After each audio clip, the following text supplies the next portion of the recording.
නමෝ තස්සේ භගවතෝ අරහතෝ සම්මා සම්බුද්දස්සේ නමෝ තස්සේ භගවතෝ අරහතෝ සම්මා සම්බුද්දස්සේ නමෝ තස්සේ භගවතෝ අරහතෝ සම්මා සම්බුද්දස්සේ යතෝචකෝ රාහුල බික්ඛු ඉමාසු චතුසු ධාතුසු නේව අත්තානං න අත්තනියං සමනුපස්සති අයමුචති රාහුල බික්ඛු අච්චෙච්චි තණ්හං වාවත්තයි සංයෝජනං සම්මා මානාභි සමයා අන්තමකාසි දුක්ඛස්සාතීති ධර්මානුශාසනාවේ සදහවර අනුග්‍රහක දායකත්වයේ දරන්නා වූ පින්නතුන් ප්‍රමුඛ මෙම මොහොත අපට සවන් දීම සඳහා ඉඩ කඩවෙන් කරගත්තා වූ ධර්ම ශ්‍රවණාබිලාසී සදහවර පින්නතුනි ආරාධිත බෞතුන් අපට නිවන් මාර්ගට උපනිශ්‍රය වන ස්වාමින් වහන්සේ කැමැති පරිදි ධර්ම දේශනයක් කරන්න කියලා තමයි විවෘත ආරාධනයක් කරලා තියෙන්නේ.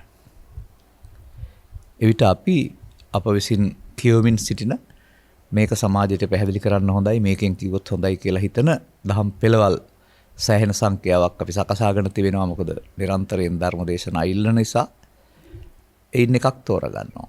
සමහරට ඒවට සමහර අයගේ ඉල්ලීම් පවා උදව් උපකාර වෙනවා. යනු මේ අංගුත්තර නිකාය චතුක්ක නිපාතයයි.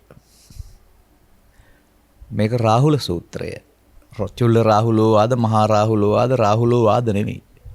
ගොඩක් තියෙනවා ත්‍රිපිටකයේ මේවා. රාහුල හාමුදුරුවෝ අහපු ප්‍රශ්නයකට දීපු උත්තරයක් කරුණාම රාහුල හාමුදුරුවන්ට පමණක් දීපු උත්තරයක් කියලා හැම හිතන්න එපා. මොකද අදත් සමහර අය කියනවා බික්ඛුනේ කියලා තියෙන කේතරම හාමුදුරුවන්ට අයවා කියලා තියෙන්නේ කියලා. නමුත් ඉදගහපති ආර්ය ශ්‍රාවකෝ කියන වචනේ පාවිච්චි වෙනවා. එහෙම නැත්නම් සුමනාවෙනි කියලා කතා කරනවා විසාකාවෙනි. එතකොට ඒකෙන් පෙන්වන්නේ අර එතන හිටපු කෙනාට කරපු ආමන්ත්‍රණයක් විතරයි ඒක. එරත් අපට තේරෙන කාරණාව අනුව මේ අධ්‍යාත්මික ගමන් මගේ සංගමය සඳහා ඔය ස්ත්‍රී පුරුෂ ගිහි පැවිදි භාවයේ කියනවා වැදගත් නැහැ. ධම්මං සරණං ගච්ඡාමි කියන එකට ස්ත්‍රී පුරුෂ ගිහි පැවිදි ભેදයක් නැහැ වගේ.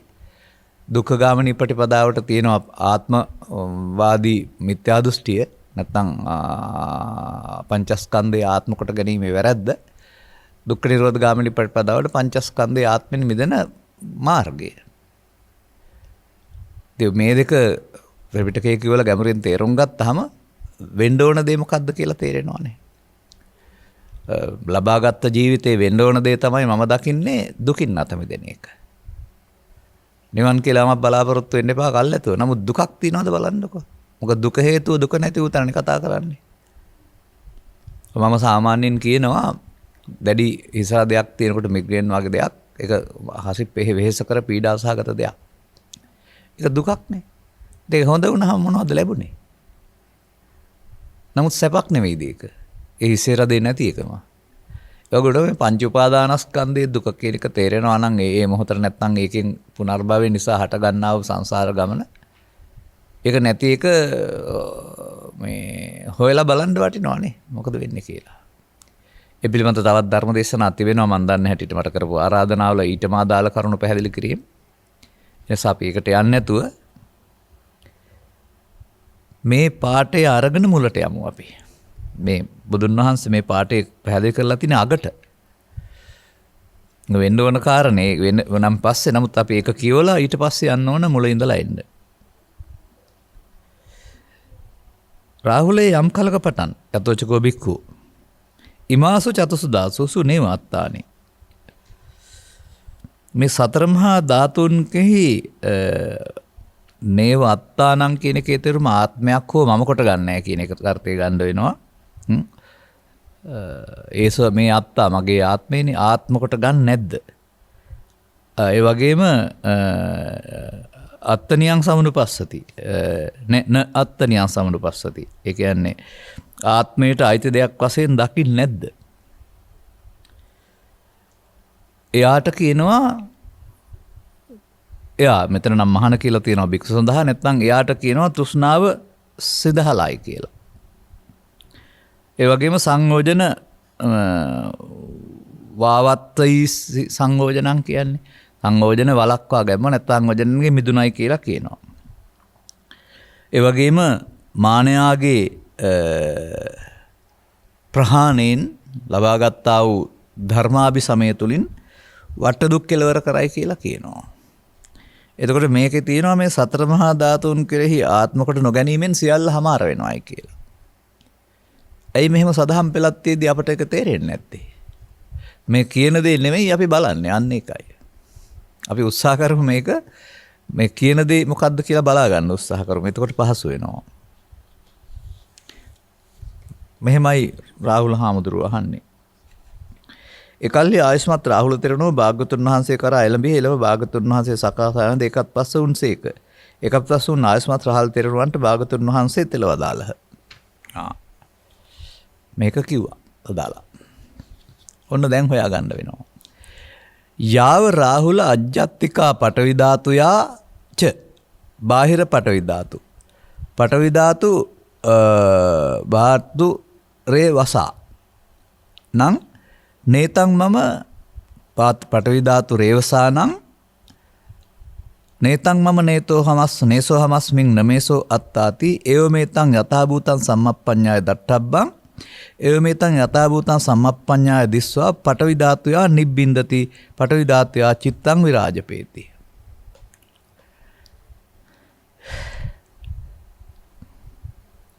රාහුලය අධ්‍යාත්මික යම් පඨවි ධාතුවක් ඇද්ද?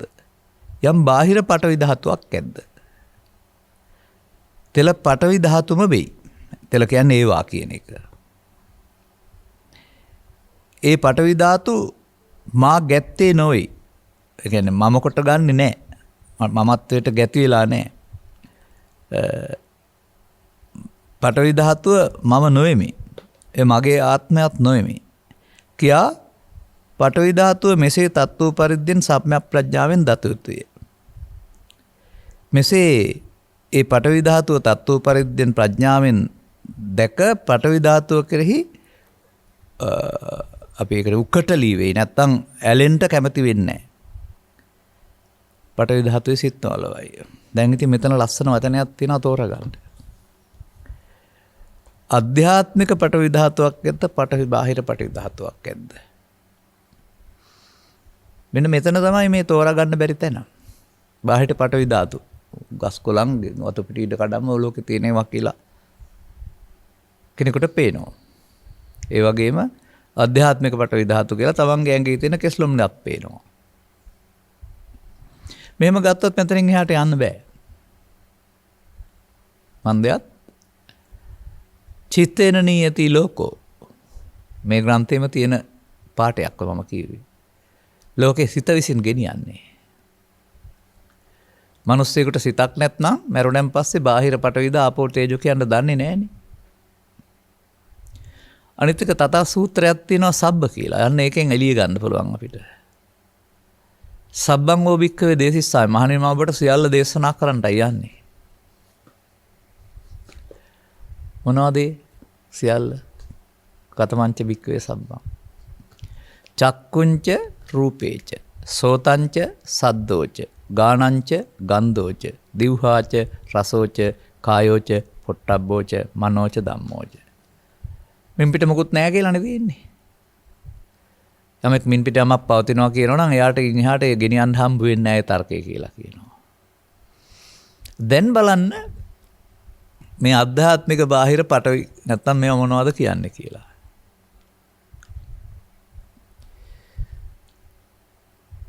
ඇසට හමු වෙන්නේ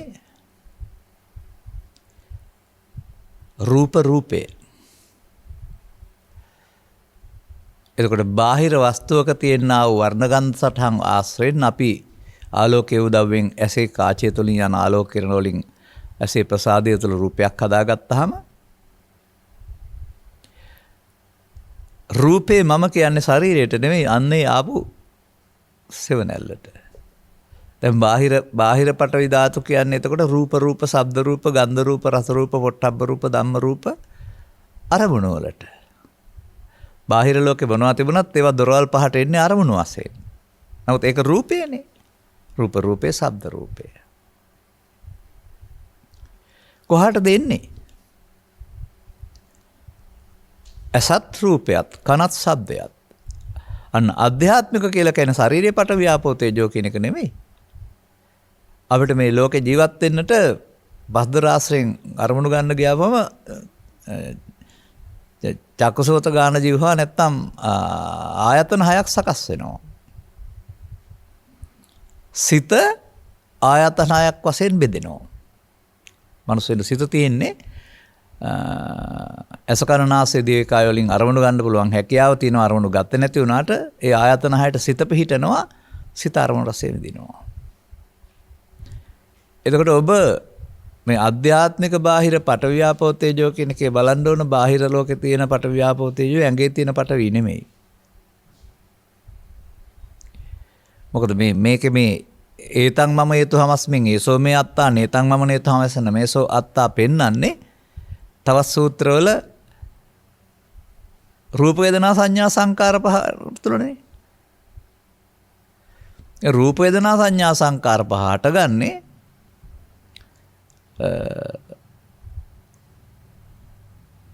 ඇහැ නැමැති ප්‍රසාදය තුළ නැත්නම් ඇහැ නැමැති සිත තුළට වැටෙන්නා වූ රූප සෙවණැල්ල මුල් කොටගෙන.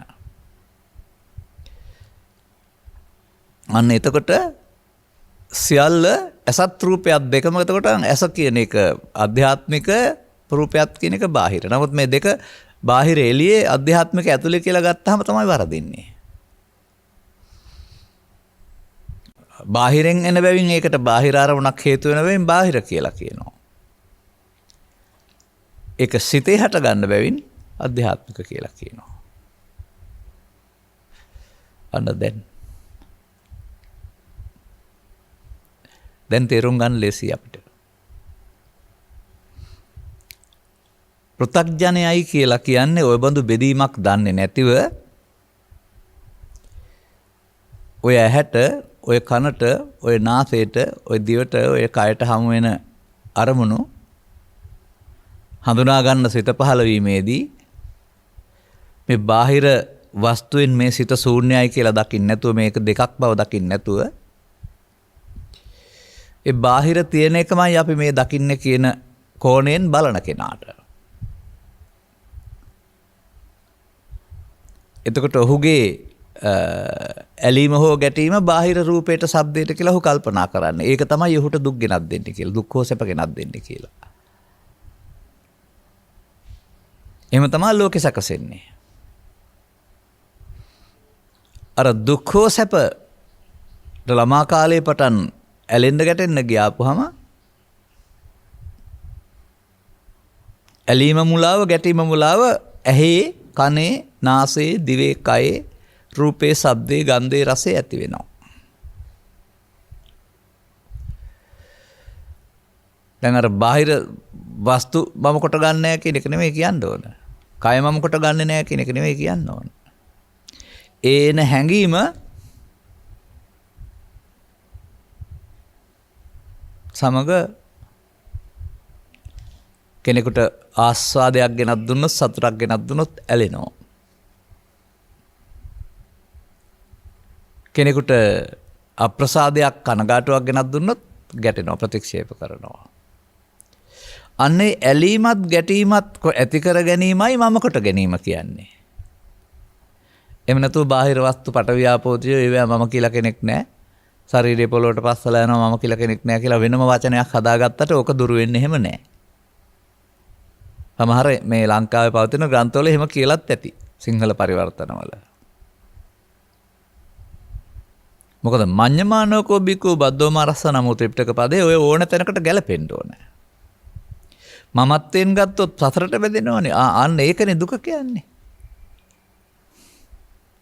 එතකොට බුදුවරු පහළ නොවු සමාජයේ මිනිසා විසින් කරගත්ත අනුවණකම තමයි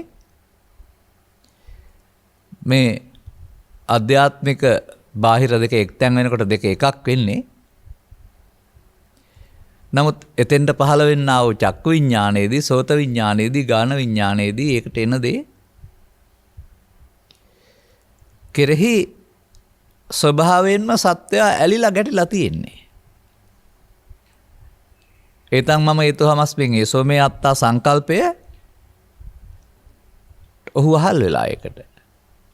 ඔහු ආසක්ත වෙලා. ඔහු ඊට යවහල් යටත් වෙලා. ඒ යටත් වන බැවින් ඉන් පිටස්තරව බලන්න ඔහුට නුවණසක් පහළ වෙන්නේ නැහැ. ඇසට රූපේ පේනවා, කනට ශබ්දය ඇහෙනවා. එතකොට මම මෙහි ඉන්නවා, බාහිර තියෙන දේ මට පේනවා කියලා ඔහොම බලනවා ඇරුණාම කවදාවත් ඒක හේතුන්ගේ ඵලයක් වශයෙන් ඒ හේතුන්ගේ ඵලයේ ශූන්‍යයි කියලා, හේතුන්ගෙන් ඵලයේ ශූන්‍යයි කියලා එහෙම දකින්න බෑ. දැන් මේ නිසා බාහිර හමු වෙන කාරණාවලට අදාළ තමන්ට අදාළ ඇලීමක් ගැටීමක් හදාගෙන ඒ ඇලීමෙන් ගැටීමෙන් මෙතන හමාර කරන්න බැරුව අනාගතයක් සසරක් හදාගෙන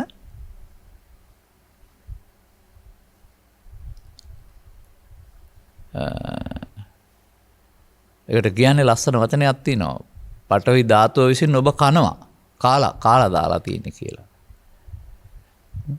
කජ්ජති කියලා වචනයක් තියෙනවා සමහර තැන්වල.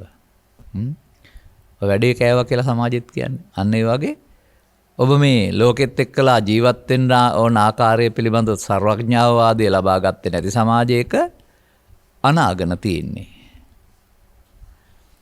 ඒක තේරුම් ගන්න බැරි මිනිස්සයා ඊට පස්සේ මොකද කරන්නේ? Tamanට සිදුවෙන සියලුම කම්කටොළු වලදී ඒකට ඉතින් අවුව, වැස්ස, පින්න, දේශපාලනය, ආණ්ඩුව, බඩමිලි ඉහළ යාම සියල්ලට දොස් කියා ඉන්න පුළුවන්. වැරදිකාරයෝ එළියේ තියෙන්නේ. ඒ කාලවාක්වානුවට විදින් ආව හැම අභියෝගයක්ම වැරදි.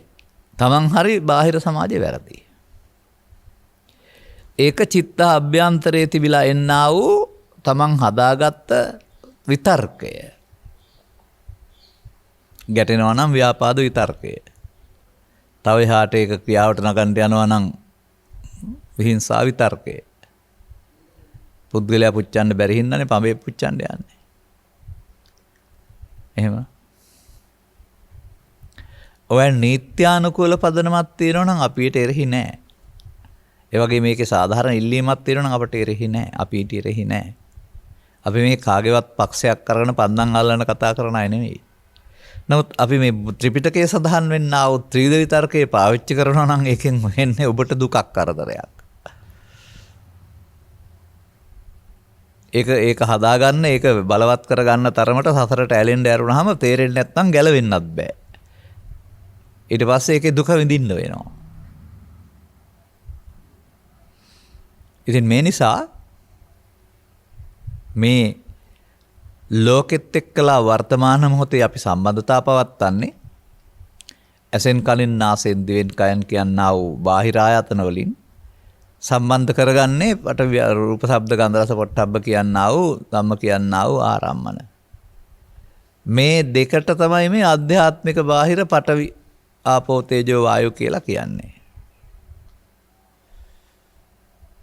මතක තියාගන්න ඕන. එතකොට අන්න බුදුන් වහන්සේ දකිනවා මේ සිත විසින් ගෙන යන ලෝකේ අර හමුවීම නෙමෙයි වැරැද්ද. තණ්හා ජාති සෝකෝ තණ්හා ජාති. බයසෝක ගෙනත් දෙන්නේ අර ඒකට ඇලීම මුලාව, ගැටීම මුලාව. දැන් මේක කොතරම් කල් මෙසේ භාවිතෝ බහුලීකතෝද කියනවා නම් අර හොඳ පැත්තේ භාවිතෝ බහුලීකතෝ නෙමෙයි මම මේ පෙන්නන්නේ. සංසාරේ නැවත නැවතත් භාවිතාකට බොහෝකට භාවිතා කළේද කියනවා නම් එහි ශක්තිය ඉතා විශාලයි, බලවත්. ඒයින් මෙදෙන්න හැකියාවක් නැහැ. අසුරු ගසන සැනකින් ඒ තමන් එකතු කරගත්ත මතයට එකතු වෙලා.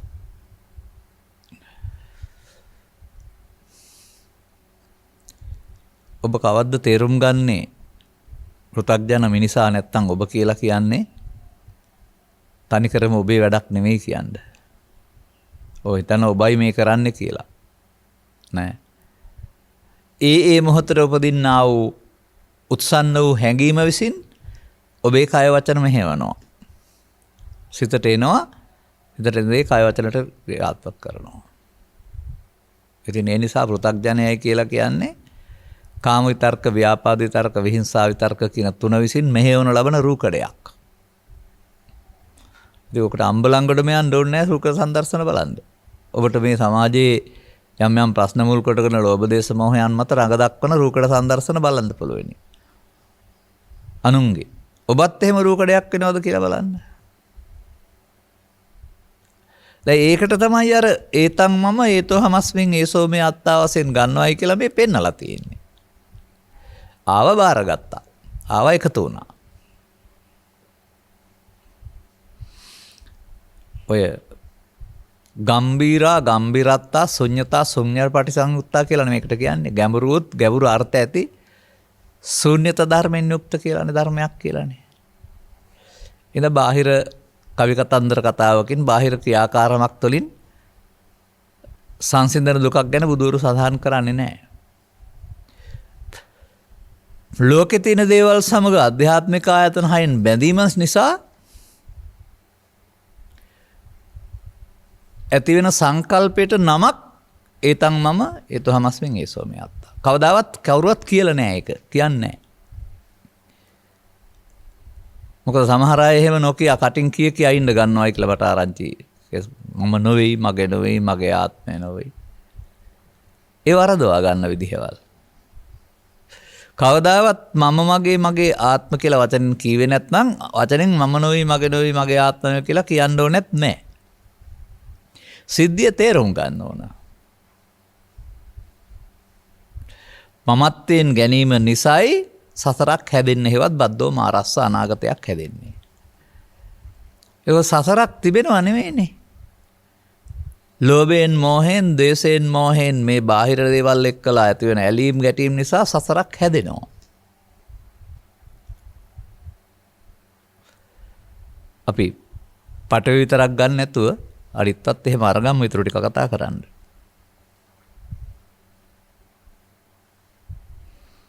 එතකොට රූපයට හෝ ශබ්දයට හෝ ගන්ධයට හෝ රසට හෝ පොට්ටබ්බේට ඒ බාහිර එන කියන කාරණා රූපේ මමය, ශබ්දේ මමය, ගන්ධේ මමය, රසේ මමය, ස්පර්ශේ මමය එහෙම ඇලෙනවා. ඒවා සියල්ල සතර මහා භූතයන්ගේ සමவாயයන්. අපි ඒකට මම කොට ගැනීම තමයි සතර මහා භූත මම කොට ගැනීම කියලා කියන්නේ.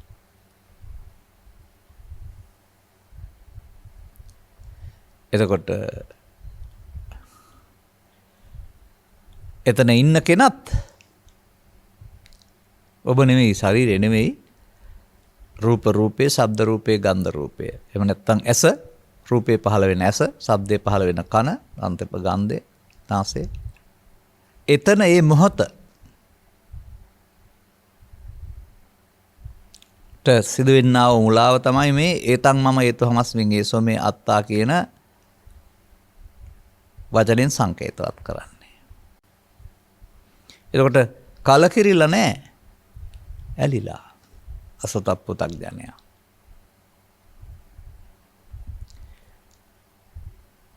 දැන් ඔහු මොකද කරන්නේ? ඔහු එදිනෙදා කටයුතු කරමින් ස්වකීය ජීවිතේ දුක් ගැහැට නිවා ගන්නට, ජීවන ප්‍රශ්න විසඳ ගන්නට කටයුතු කරනවා. ඔහු ජීවත් වෙන ශේස්ත්‍රය තුළම ඔහුට නොයෙකුත් වදවන්දන මානසික පීඩා කරදර ඇති වෙන්නා වූ මට දැන් මේක එපා වෙලා. ජීවිතේ එපා වෙලා. රස්සාව එපා වෙලා.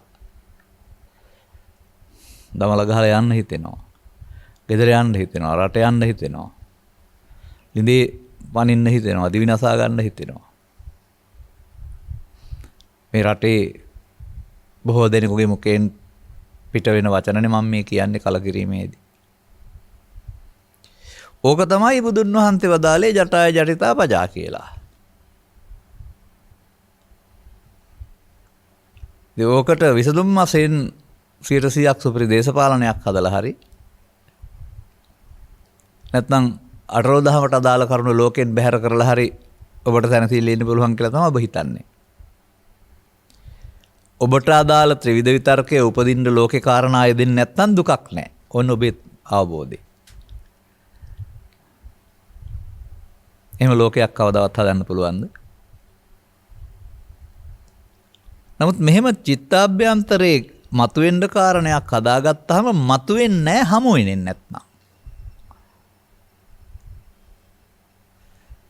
දැන් සාමාන්‍ය ලෝකෙත් එක්කලා ජීවත් වෙන්න යාමේදී අනිවාර්යෙන් හමු වෙනකොට මතුවෙනවා. අන්න මේ ආර්ය පරිශ්‍රණයට පෙර කළා වූ අනාර්ය පරිශ්‍රණයක ප්‍රතිඵලයක් තමයි හමු නොවී ඉන්න එක. මොකද මේක හේතුඵලනේ. මෙහෙන් හමු වෙනකොට ඇතුලෙන් මතුවෙන්නේ.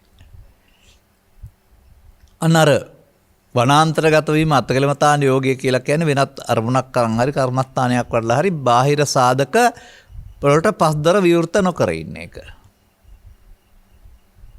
දැන් අර උපදින්න නැති එකේ සංසුන් බව තියෙනවානේ.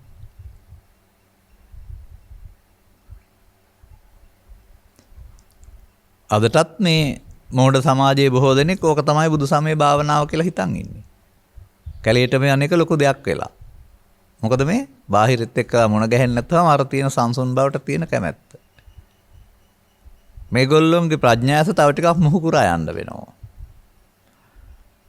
බුදුදහමෙන් වෙගන්නුවේ චිත්තාභ්‍යන්තරේ ඕක හංගගෙන බාහිර මුහුණ දිලා මේ බෙදෙන්නේ නැතුව ඒ සැනසille හදාගත්ත මිත්‍යා සමාධියකින් ඉන්න කියලා නෙමෙයි. ඒ හේතු නිරෝධයෙන් ඵල නිරෝධය නෙවෙයිනේ. ඒ හේතු එකතු නොකිරීමෙන් අදාළ හේතු එක්තැන් නොකිතීමෙන් කෙටි කාලීන සංසුන් බවක්. හොඳයි බුදුවරු කැලේද හිටියේ? ආර්ය පුත්‍රයන් වහන්සේලා කැලේද හිටියේ? නෑ පුදුම අවිවේක ජීවිතයක් ගත කරමින් හැම විටම මිනිසුන්ගේ යහපත සඳහා කරුණු පැහැදිලි කිරීම තමයි කරලා තියෙන්නේ ගමින් ගමට යමින්. කැලේ හිටිය අත්කරමතාන යෝගීන්. දේවදත්තත් කැලේම ඉන්න ඕන කියලා නීතියක් දාන්න ගියාම කැමති කෙනෙක් නැත්නම් එහෙම කරපුවා කියවරනම එහෙම නීතියක් පිළිගත්තෙත් නැහැ. මේ ගැඹුර හොයලා බලන්නකෝ. එහෙත් ඉතිහාසයේ අද දක්වාම ආපු ගමන් මගේදී මිනිසා ප්‍රිය කරන්නේ කොහොන් තපස්.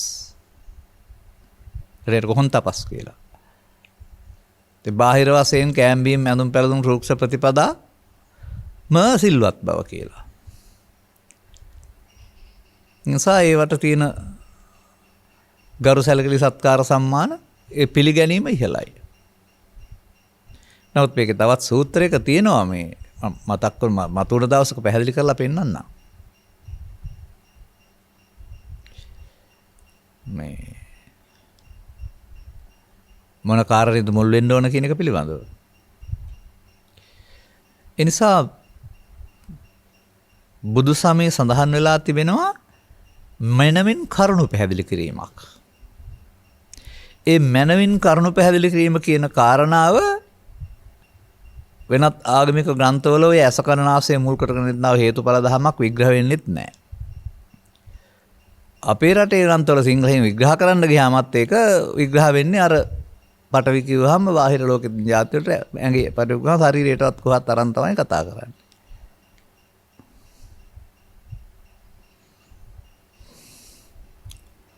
ඒ නිසා අපිට හොඳට තේරෙන්න ඕන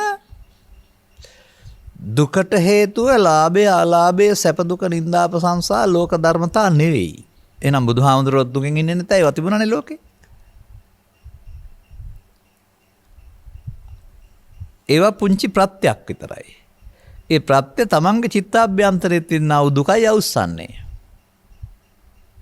ඒක දුකට හේතුව තණ්හාව කියලා කියන්නේ. දුකට හේතුව රූපේ, ශබ්දේ, ගන්ධේ, රසේ, අටලෝ දහම කියලා බුදුන් වහන්සේ වදාරලා තිබෙනවා. නෑ. එතකොට අර මේ දෙක එකට එකතු වෙනකොට එතෙන්ට හැංගීමට ඇලීමෙන් ගැටීමෙන් හදාගන්නා වූ මතයක් තමයි මේ මම නැත්තම් සක්කාය දිට්ඨි කියන්නේ. දිට්ඨියට බැඳෙනවා.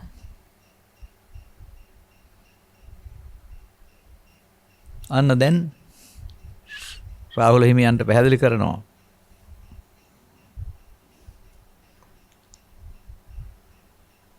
රාහුල යම් අධ්‍යාත්මික ආපෝ ධාතුවක් ඇද්ද? යම් ඉන්ද්‍රිය බද්ධයෙන් බැහැර ආපෝ ධාතුවක් ඇද්ද?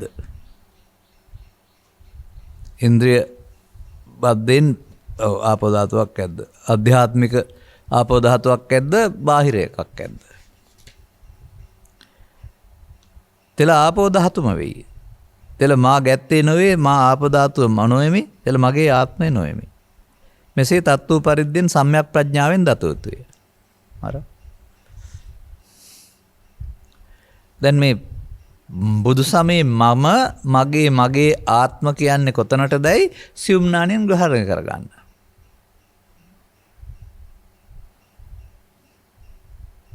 පඨවි හරි ආපෝ හරි තේජෝ හරි වායෝ හරි රූප හරි ශබ්ද හරි ගන්ධ හරි රස හරි ස්පර්ශ හරි ලෝභ හරි දේශ හරි මෝහ හරි ඒ මොහොතේ මේ ද්විත්ව සමவாயකින් කියන්නේ බාහිර හේතුවක් සහ ප්‍රසාද ගෝචර රූප කතා කරන තමන්ගේ ආධ්‍යාත්මික ආයතන සහ බාහිර ආයතන දෙක එකතු වෙන හැදෙන එක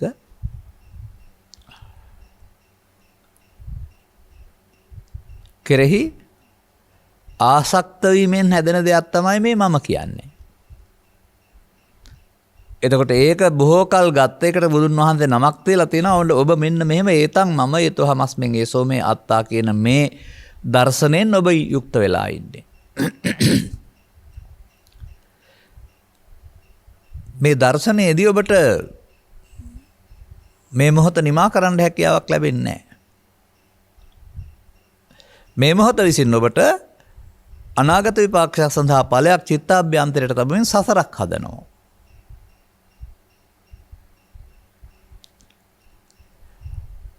අන්න එහෙම බාහිර කාරණා අවශ්‍ය බැවින් නොකර ඉන්න බෑ ආපත් කාරණා කරන්න ඕන. නමුත් ඒක තුළ මේ මඤ්ඤමානෝකෝ බික්කු බද්දෝමාරස්ස කියනා වූ මේ මූලාව අපි අතින් සිදුවෙන බව සංසාරේ කවදාවත් ඔබ තේරුම් අරන්නේ නැහැ. තේරුම් ගත්තා නම් මෙහෙ එන්නේ නැහැ.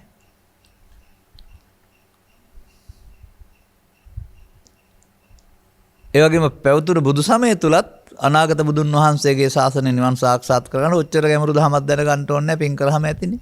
කොහොම ලේසියි. නමුත් මේ මොහොතේ දුක නම් මේ මොහොතේ දුකට හේතුව නම් මේ මොහොතේ නැති උතර නම් මාර්ගයන් නම් මීට වඩා ගැඹුරින් දැනගන්න ඕන. දැනගෙන බැඳීම වෙනුවට පැරණි බැඳීම් බිඳී යාමටත් අලුතින් බැඳීම් ඇති නොවීමටත් අදාළ මාර්ගයක් ගන්න ඕනේ.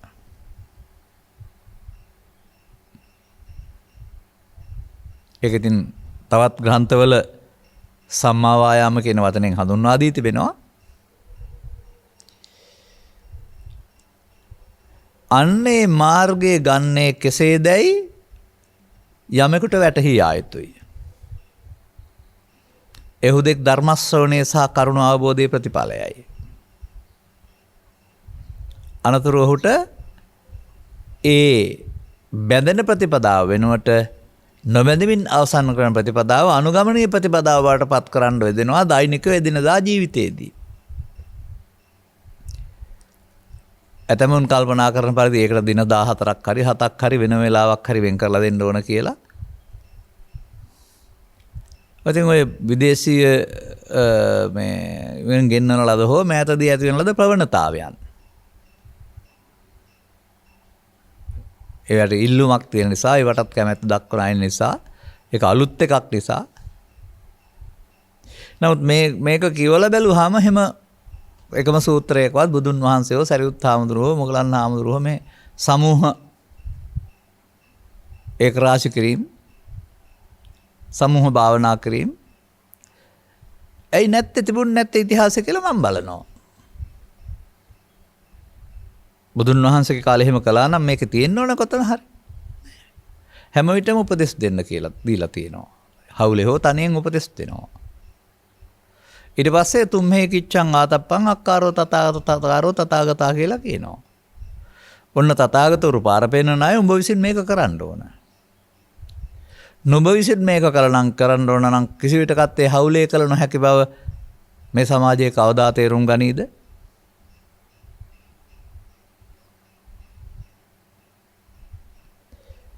මේ ගැඹුරු න්‍යාය ඔබ ළඟ සිදුවෙන එක තේරුම් ගන්න නැති නිසා ඒක අහන්න කම්ම බන අහන්න කම්. බන මොකටද? මොන සමහරයි කියන කාරණාව. ඔවුන්ට මේ සතර සෝපතාපට්ටි අංග කියන එකේ තියෙන කාරණාව මොකද්ද කියලාවත් තේරෙන්නේ නැහැ බුදුන් වදාළ දේ. ඒකේ කල්යාණ මිත්‍ර සේවනය සද්ධර්ම ශ්‍රවණයයි කියලානේ තියෙන්නේ. ඒ පිළිබඳ මනවින් වටහා ගත්ත කෙනෙකුගේ කරුණු පැහැදිලි කිරීමට සවන් දෙන්න ඕනයි කියලා. පසුගිය දවසක නාග සූත්‍රය ඉදිරිපත් කරමින් අපි පැහැදිලි කළේ නැද්ද? සරණට නම් යන්න ඕනේ නැත. නමුත් උපදේශ පිළිපදලා ඉස්සෙල්ලා අහගෙන ඉඳලා යනවා කියන්නේ. එනිසා මම ආයෙත් මතක් කරන්නේ ඔය බණ මොකටද භාවනා කරන්න ඕන කියන මතේ ඉන්න අයට ස්ත්‍රී පුරුෂ ගිහි පැවිදි. කොහෙද ඔක තියෙන්නේ කියලා මං අහනවා. මේ බුදු සමයේ පවතින්නේම ඔබ දකින ආකාරයෙන් නව තථාගතයන් වහන්සේ පැහැදිලි ආකාරයෙන් ලෝකේ දකින්න. ඔබ දකින ආකාරයෙන් කාමයේ හිස් නැ තියෙන සාරවත් දෙයක්. ලෝභ දේශ මොහත් හිස් නැ තියෙන දේවල්. එනේ අතහැර ගන්න බැරි. නමුත් බුදුන් වහන්සේ ඒ වගේ හිස් අසාර දෙයක් වශයෙන්, ඇලෙන්න ගැටෙන දෙයක් නැති වශයෙන්, ඒක මුලාවක් වශයෙන්, ඒක දුක්ගෙන දෙන පාරක් වශයෙන් පැහැදිලි කරන්න අවුරුදු 45ක උත්සාහ දරලා තියෙනවා. මේ ග්‍රන්ථවල සඳහන් මොනම සූත්‍රයක් ගත්තත් විවිධ උදාහරණ උපමාස්යෙන් ඒක පැහැදිලි කරලා තිබෙනවා. කාගේ යහපත සඳහාද? බුදුන් වහන්සේගේ කාලේ හිටපු යහපත සඳහා පමණයි කියලා හැම තියනවාද ඒක? පැවිද්දන්ගේ යහපත සඳහා පමණයි කියලා තියනවාද ඒක? නෑ. බහුජන හිතාය බහුජන සුඛාය. දැන් අර තවත් වචනයක් තියෙනවා බහුජන අහිතාය බහුජන අසුඛාය පිණිසත් පුද්ගලයෙක් ලෝකේ ඉන්නවයි කියලා. එක්කෙනෙක් නෙමෙයි කවුද මිත්‍යා දෘෂ්ටික පුද්ගලයා. ඔහු මේ පුද්ගලයින්ට ලෞකිකේ උගන්ලා හරි පව්පින් දෙකක් නැහැ කියලා උගන්ලා හරි මරණයෙන් පස්සේ නිවනක් නැහැ කියලා උගන්ලා හරි මොකක් හරි එකකින් පවට නැඹුරු කරලා වුන් සමාජයේ සසර දක්කන අය බවට පත් කරනවා. සසරක් හදනකොටට අහිත පිණිස වැඩ පිණිස. එදා නම් ඒක මක්කලි ගෝසාල වැනි සත්‍යාස්ත්‍රවරුන්ට පාර දීලා තුන අද එහෙම නෙමෙයි ඒක. ගෞතම සසුන තුළම ශ්‍රාවකත්වයේ දරන්නා වූ අය ගාවම මේ ලබාගත් ජීවිතේ දුකින් මිදීමට අනුගමනය වූ ප්‍රතිපදාව හීන කොට සලකන, අගය කොට නොසලකන භව ගමන හදන පාරට අනුග්‍රහ දක්වන අය ඕන තරම් ඉන්නවා. අපටත් බෑ තොපටත් බෑ කියලා තමයි උන් කල්පනා කරන්නේ. මේ අදාළ කරුණු පැහැදිලි නොවීම නිසායි බැරි කියන එක තේරුම් ගන්න නැද්ද ඔබ? මේ අදාළ කරුණු ගැඹුරින් පැහැදිලි නොවීම නිසා ඔබට දසවස්තුක සම්මාදිට්ඨියට ආйти දාන සීල භාවනා ප්‍රතිපදාවක පවෙන් බැහැර වෙන පින් රැස් වෙන පෘථග්ජන භාවයෙන් නොකඩන බව ගාමී හොඳ පැත්තට හැදෙන ප්‍රතිපදාවකට සමස්ත සමාජයේම පාහි හුරු වෙලා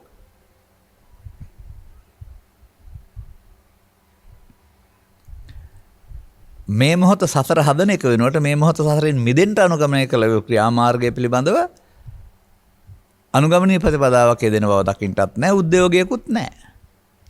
ඒවල එහෙම හිතවත් හිතන්නවත් බැරි, කියන්නවත් බැරි, කරන්නවත් බැරි බොහොම අමාරු දෙයක් විදිහට තමයි සමාජගත කරලා තිබෙන්නේ. නමුත් අපි දකිනවා මේක ඔය කියන තරම් බරපතල කාරණයක් නැහැ. මේ කියන අනුගමනීය ප්‍රතිපදාවට ස්ත්‍රී පුරුෂ ගිහි පැවිදි ભેදයකුත් නැහැ. වර්තමාන මොහොත ඇරුණාම මේ වෙලාවකුත් නැහැ. අදාළ කරුණු තේරුම් ගැනීම ඇරුණාම ධම්මං සරණං ගච්ඡාමි පාඨයට ස්ත්‍රී පුරුෂ ගිහි පැවිදි ભેදයක් නැහැ වගේ මේකට අදාළ වෙන්නේ තේරුම් අරගෙන ප්‍රායෝගික වෙන්න. අර ලොකු දෙයක් කියන අදහසින් ඉන්නේ නැතුව කල්පනා කරන්න ඕන මේක සුනීතට සෝපාකට පටාචාරාට කිසා ගෞතමිට රජ්ජුමාලාවට තේරුණේ පැවිදි වෙලාද උපාධි ලැබලාද කියලා, උගතුන් වෙලාද කියලා. නමුත් ඔවුන්ගේ ජීවිත තුළ අපි දකිනවා ඔවුන්ට ප්‍රශ්නේ තිබිලා තියෙන්නේ ඔවුන්පත් වුණ දුක. දුකේදී තමයි ඔවුන්ට ඉන් ගැලවෙන්න මේක ක්‍රියාත්මක වෙලා තිබෙන්නේ.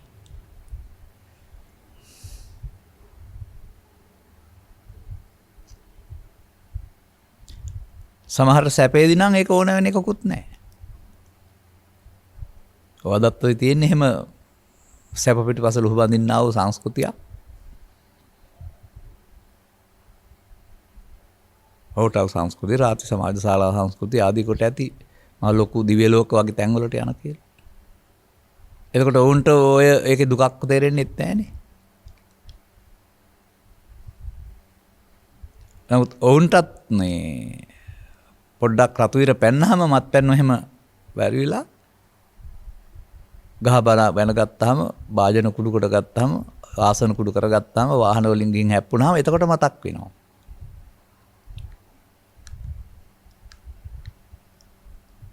නමුත් මේකට අදාළ ලෝකයක් මේ සමාජය තුළ මේ ගැන වැඩි අවධානය යොමු කරන්නා වූ පිරිසක් කොහේ හරි ඉන්නවා. උගතුන් තුළ, බුද්ධිමතුන් තුළ, ධනවතුන් තුළ, දුප්පතුන් තුළ, ගිහියන් තුළ, පැවිද්දන් තුළ, නාගරිකයන් තුළ, ගාමිණිය තුළ එහෙම කියලා නියත පැත්තක නැහැ.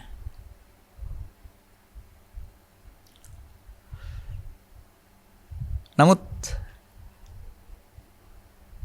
පද්මේට නැත්තම් නෙළුම් මලට පුබුදින්නට අවුව වැටෙන්න ඕනේ.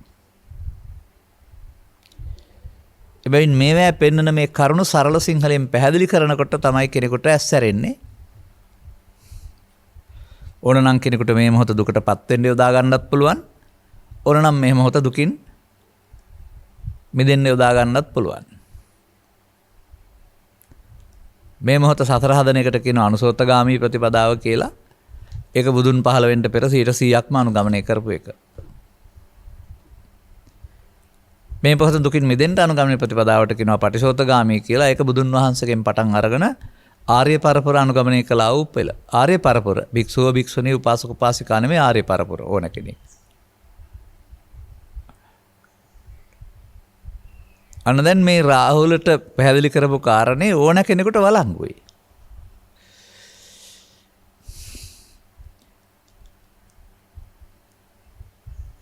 කොතනදීද? අනේක තේරුම් ගන්න වෙනවා.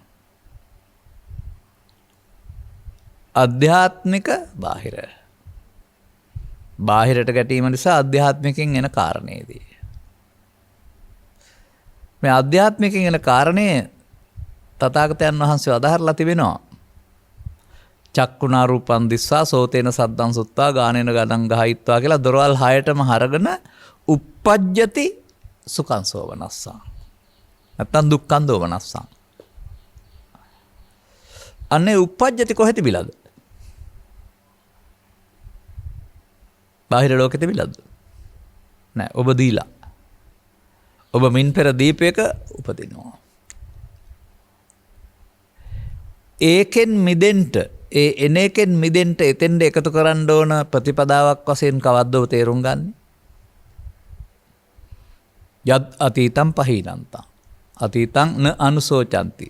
අතීතේ එනවා නමුත් ඒකට ශෝක වෙන්න දෙයක් නැහැ කියලා තියෙනවා ඇත්ත සිද්ධියේදී. මොකද අතීතය කියන්නේ සිදුවීමක් දැන් එනකොට මතකයක් විතරයි.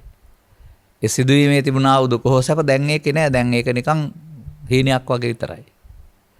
එහෙම බලන්න පුරුදු වෙලා නැහැ සමාජය දකින්නේ මේ බාහිර දේවල් උදව්වෙන් හෝ මනෝද්වාරයෙන් හෝ මේ සිතට එන සිතුවිල්ලෙයි මේ ලෝකේ තියෙන්නේ. ඒකට ඇලුන ගැටෙන පුද්ගලයයි මේ විඳවන්නේ කියලා දකින්නේ නැහැ.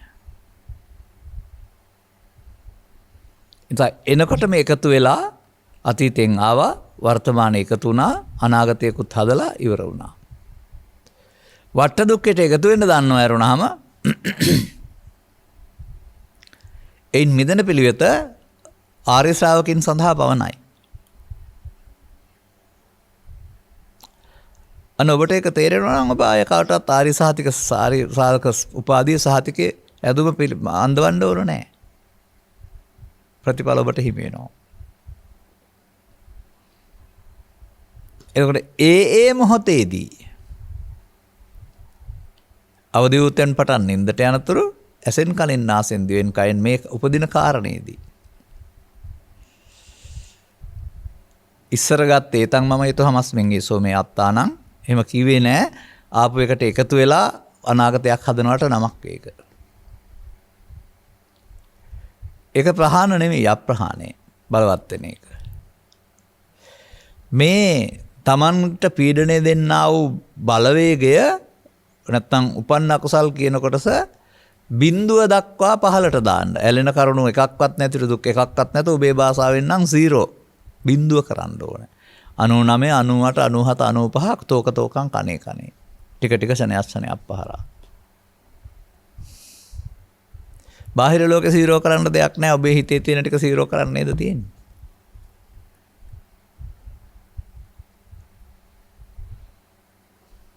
අනුගමනයේ ප්‍රතිපදාවක් තුළ. එකතු වීමෙන් කවදාවත් ශූන්‍ය නොවේ. එකතු වීම මගේ මම මගේ ආත්ම. අර එකතු නොවීම තමයි මේ පෙන්වන්නේ. අන්න එතකොට අර එකතු වීමෙන් සිදුවෙන වදේ බන්ධනය පිළිබඳ තේරුම් ගත්ත පුද්ගලයා ඒකට ඇලෙන්නේ නැහැ. තේරුම් ගැනීම ප්‍රතිඵලයක් වශයෙන්. දුකට හේතුව දැක්ක නිසා. දැන් කලකිරෙනවා කියන්නේ අන්න ඒකයි. ගෙදරට කලකිරෙනවා හෝ බිරිඳට කලකිරෙනවා නෙමෙයි. තල්ලි වලට කලකිරෙනවා හෝ කෑමට කලකිරෙනවා නෙමෙයි. මේ අල්ලා ගැනීම කෙරෙහි කලකිරෙනවා. එකතු වීම කෙරෙහි. දැන් අමුතු පාරක් නේ.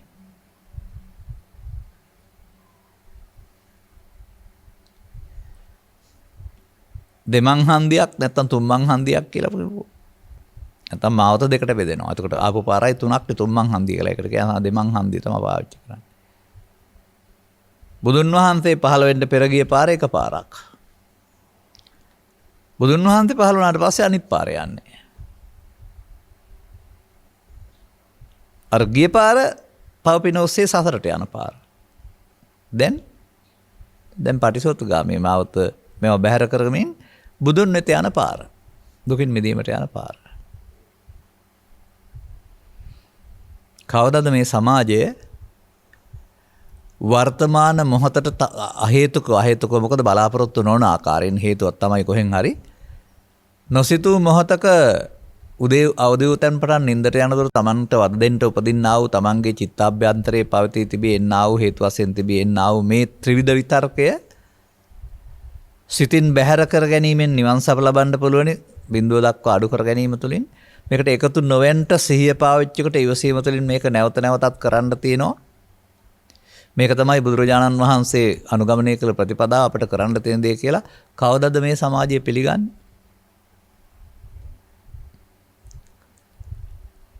යම්ම අවධානය යොමු කරලා තිබෙන අය පිළි අරන් අනුගමනය කරමින් ඉන්නවා. ඔවුන්ගේ ජීවිතේ වෙනස් වෙනවද සංසුන් වෙනවද කියලා අනිත් අය දැක්කම ඒක තුළින් ඔවුන්ගේ ජීවිතේ විප්ලවයක් සිදු වෙන බව දැක්කම කොහොමද ඒක උනේ කියලා අහන්න නැතුව අනුගමනය කරලා බලන්න. අර මම සමහර වෙලාවට කියන කාරණයක් තියෙනවානේ. ඔය පොත් හම්බ වෙන හැම පොතක්ම කියවන පිස්සුවකුත් නෙවෙයි ඒක පුරුද්දක්. දීමන්නානන්දගේ පොත කියන්නේ මොකද්ද කියලා 65 70 කාලේ අහිටපය දන්නවා. පිටු 72 නැත්තම් 96 චිත්‍රපටියක් බලලා ලියපු කතාවක්. පාසල් කාල පරිච්ඡේදයක් තුළ හිස් වෙච්ච ගමන් පාඩම් කරනවට වඩා ඔක හොරෙන් කියවන්න තමයි බලන්නේ. ගුරුවරු කැමතිත් නෑ ඒ කාලේ ඒවා කියවනවට. හැබැයි කියවීම අංග සම්පූර්ණ මිනිසෙක් වෙන කාරණේ ඔස්සේ ඕක ඔස්සේ වෙදපොත පතට අනිකුත් හැම දෙයකටම ගියාම නිදන් නදලත් එක්කලා කියවලා තිනවා. මන්ත්‍ර ගුරු කම්වල පවතිනවා වැරදුනොත් වරදී කියලා. ඒ වගේම සත්තයි අද්දුටුවයි කියලාත් තියෙනවා. බුදු සමයේ හරියට පාරේ ගියොත් වැරදුන වරදී නෑ. ඒ වැරදි පාරේ තමයි වැරදුනොත් වරදී තියෙන්නේ. හැබැයි සත්තයි අද්දුටුවයි තියෙනවා බුදුන් වහන්සේගේ. ඒ නිසා ඔබත් මේ පාර අරගෙන සත්තයි අද්දුටුවයි ප්‍රතිඵල ලබා ගන්න. මේ කියන රාහුලට දීපු ආවාදය තුළ භික්ෂු භික්ෂුණී උපාසක උපාසිකා වන කෙනෙකුට මෙන්න මේ 12 ආයතන එන තැන ලෝභයෙන් බැඳමින්, ද්වේෂයෙන් බැඳමින්, මෝහයෙන් බැඳමින් එකතු වෙමින් දුක හදනවාද සතරක් හදනවාද? කලකිරෙනවා නෙවෙයි. ඒකේ නිමා වෙන්නට පාර කියලා දෙන්න ලෝකයක් තැනක් ආගමක් කොහෙවත් නැති බව. මේ විශ්වයේ මේ මිහිතලේ බුදුන් හෙලි කර මග හැරුණාම වෙනත් මගක් නැති බව. එය වැටහෙන්නා, එය සවනට වැකෙන්නා, එය තේරුම් ගන්න පුළුවන් කෙනා, අනුගමනය කරන්න පුළුවන් කෙනා ලක්ෂ සංඛ්‍යාත ලොතරැයි වලින් දිනුම ලබන පළවැන්නා වගේ කියලා ඔබට තේරෙන්නේ නැද්ද? එබැවින් මේ කතාවෙන් පෙන්වන දේ ඔබේ අත්දැකීම බවට පත් කරගන්න.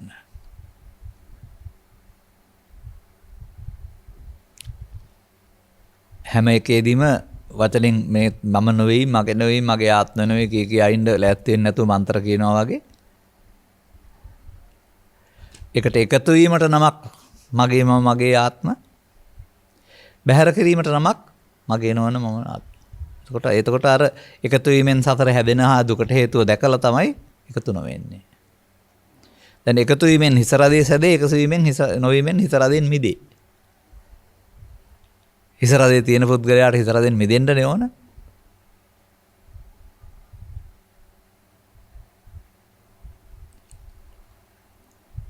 අදාළ සිද්ධි දාමය නැත්නම් මේ සතිමත් වීම තුළ මොහතකින් මේ සසර බන්ධනය වෙනකොට සසර කැඩීම කියන කාරණය සිදු වෙනවයි කියන කාරණේ පැහැදිලි වෙනකොට මං හිතන්නේ ඔබට අදාළ සත්‍ය ඥානය ලැබෙනවයි කියලා. ඒකයි සත්‍ය ඥානය ලැබෙනවයි කියලා කියන්නේ. ලැබුණට සම්පූර්ණ වෙන්නේ නැහැ. ඒ නිසා සෝවාන් සිර රහත් දක්වාම කල යුත්තක් තියෙනවා. කෘත්‍ය. පටිපදා කියන්නේ ඒක තමයි. භික්ෂුන් වහන්සේලාට අනිකුත් හැමදෙනා මෙහි යෙදෙව්වේ උද්‍යෝගිමත් කළේ අන්න ඒකයි.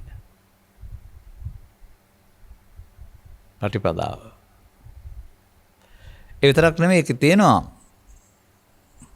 ඒ අය සම්බන්ධයෙන් විමසපුවම කිසිදු ආකාරයක එයාට සැක නැහැ කියලා.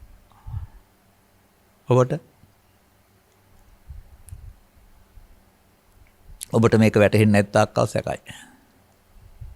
මතක තියාගන්න. නමුත් වැටහුනොත් ප්‍රතිඵල හමු වෙනකොට සැක නැතුව යනවා.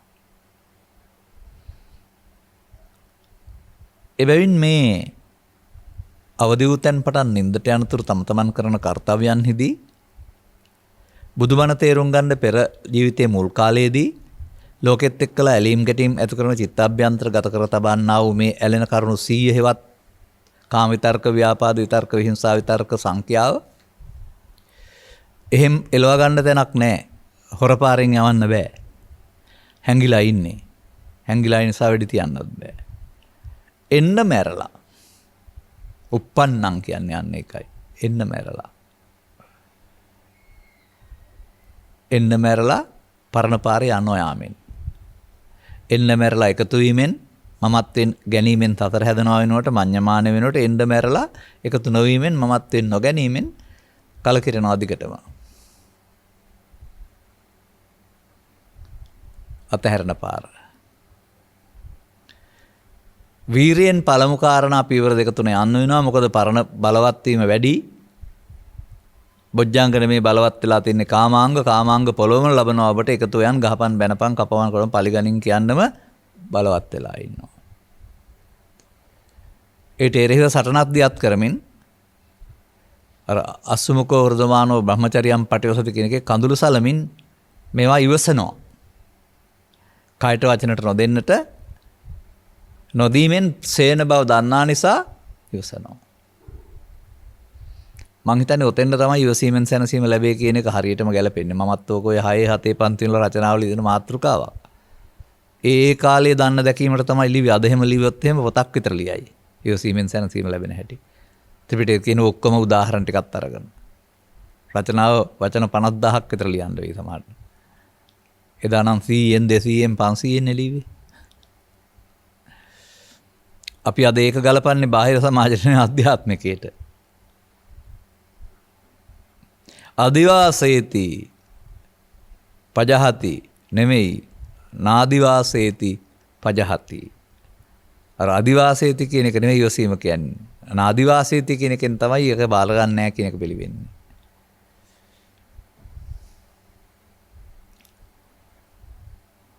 බලන්න භික්ෂු භික්ෂුණී උපාසක උපාසිකා සිව්වනක් පිරිසම මේ බුදුන් වහන්සේ වදාළ ධර්මයේ හමු වෙදී එක තැනකදී හමු වෙනවා. අනුගමනීය ප්‍රතිපදාව ආර්ය ප්‍රතිපදාව හැමෝටම එකක්. සුදු ඇඳුම විය හැකි, කහ ඇඳුම විය හැදී, ශික්ෂාපද පහේ සිට උපසම්පදාක්වා විය හැකි. ආරණ්‍ය විය හැකි, පන්සල විය හැකි, ගම විය හැකි, කාර්යාලයේ ස්ථානයේ විය හැකි, උපාසිකාරාමයේ විය හැකි, භික්ෂුණී ආරාමයේ විය හැකි. මේවා බාහිර වෙනස්කම් තිබුණට කමක් නැහැ. කිසියම් අවශ්‍යතාවයන් මත ඒවා සකස් වෙලා තිබෙන්නේ.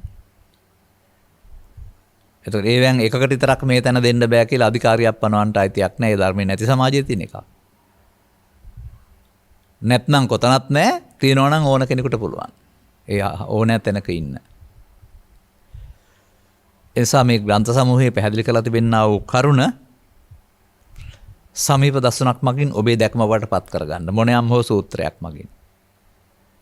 අනතුරුව ප්‍රාර්ථනා කළ පමණින් වැන්ද පමණින් ලැබෙන්නේ අනුගමනීය ප්‍රතිපදාවක් තුළ තමයි මේ පටිසෝතගාමිත්වය ක්‍රියාත්මක වෙන්නේ.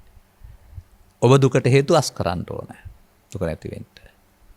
අස් වෙන්නේ කොහොම කරද්ද කියන කාරණාව සමීප දසුණ මගින් තේරුම් ගත්තාම ඔහු ඒ මාර්ගය ගන්නවා.